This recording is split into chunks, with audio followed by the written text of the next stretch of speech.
For Progressive Voices, I'm John Sinton, and this is a turning point. Today, there is a new sheriff in town. If you still see Kamala Harris as an ineffective, mousy, awful retail politician, it's time to rewrite your map. 4 years of on-the-job training have proved her to be a political novice turned political pro.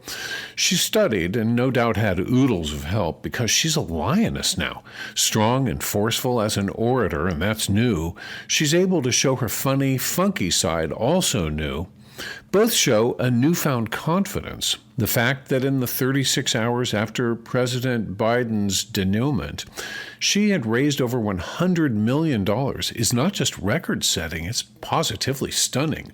By stepping out of the race, old Joe didn't just put country above self. He unleashed a previously unrecognized passion within the electorate, and especially the small donors, to stop Trump.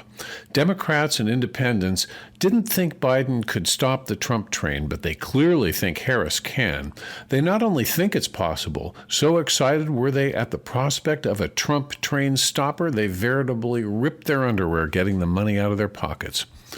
Afraid he'll stumble further, his handlers won't let the Donald debate Kamala Harris. Quote, "Before I was elected as vice president, before I was elected as United States Senator, I was the elected Attorney General of California. But before that, I was a courtroom prosecutor. In those roles, I took on perpetrators of all kinds, predators who abused women, fraudsters who ripped off consumers, cheaters who broke the rules of their own game. To hear me when I say, I know the Donald Trump type," close quote. He's the first candidate in 50 years not to appear on the election edition of 60 Minutes. I assume that his handlers had told him that because everyone knows that the most dangerous place in the room is between him and a TV camera, that they were just going to hold him back. They know he can't admit that she smacked him around on the debate stage and would do the same on 60 Minutes. They simply can't let him appear anywhere without the MAGA media training wheels, apologists, and makeup artists. OAM or Newsmax, you bet. Any place he isn't coddled? Unlikely. Quote, "As a young prosecutor, I specialized in cases involving sexual abuse. Donald Trump was found liable by a jury of sexual abuse. As Attorney General of California, I took one of our country's for-profit colleges and put it out of business. Donald Trump ran a for-profit college, Trump University, that was forced to pay $25 million to the students that it scammed. As district attorney, I created one of the first environmental justice units in our nation. Donald Trump stood in Mar-a-Lago and told big oil lobbyists he would do their bidding for $1 billion campaign contribution," unquote. The Republicans are now the ones with the age problem. He plays the race and gender cards because it's his nature to insult, but it doesn't fly with Gen Z, and they want nothing to do with Trump, Vance, or Project 2025. They have no interest in being dragged back into the last century, and the dirty little secret that is just dawning on the fawning Republican Party is that neither do most women, suburban or not. Trump might win with older white men, but it might not be enough, because there will be some older white men who don't fear the future and who know you can't turn back the hands of time.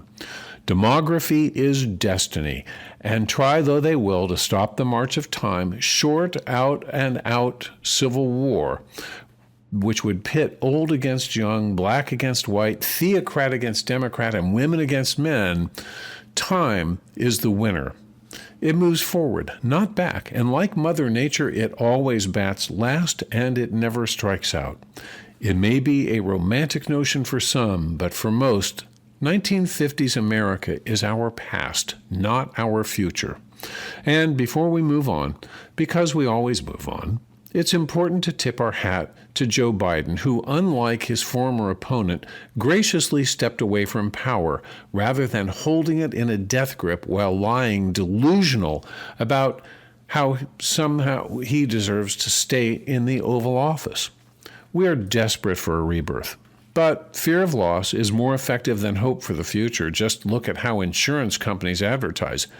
Mayhem, anyone? In spite of pleas from the Republican mayors of both cities, Team Trump has spent the last weeks with the campaign lying about immigrants in Springfield, Ohio, and Aurora, Colorado. This despicable tactic is going to get someone killed. Constant hammering of conspiracy theories against useful institutions like the Federal Emergency Management Agency works. Relief efforts in North Carolina ground to a halt after FEMA agents were threatened. Change is threatening, but its time has come. For Progressive Voices, I'm John Sinton. Thanks for listening and your continued financial support of the Progressive Voices channel on TuneIn. Our goal is to make this the best progressive listening experience available. We're asking you to help us by continuing your support with a financial contribution. Please go to progressivevoices.com and click the Support PV button. That's progressivevoices.com. Thanks. PV brings you the best progressive audio and video in one free stream. Stephanie Miller, Tom Hartman, Randy Rhodes, David Packman, Brad Friedman, and more. Search Progressive Voices on the TuneIn app. Download the free Progressive Voices app or go to progressivevoices.com.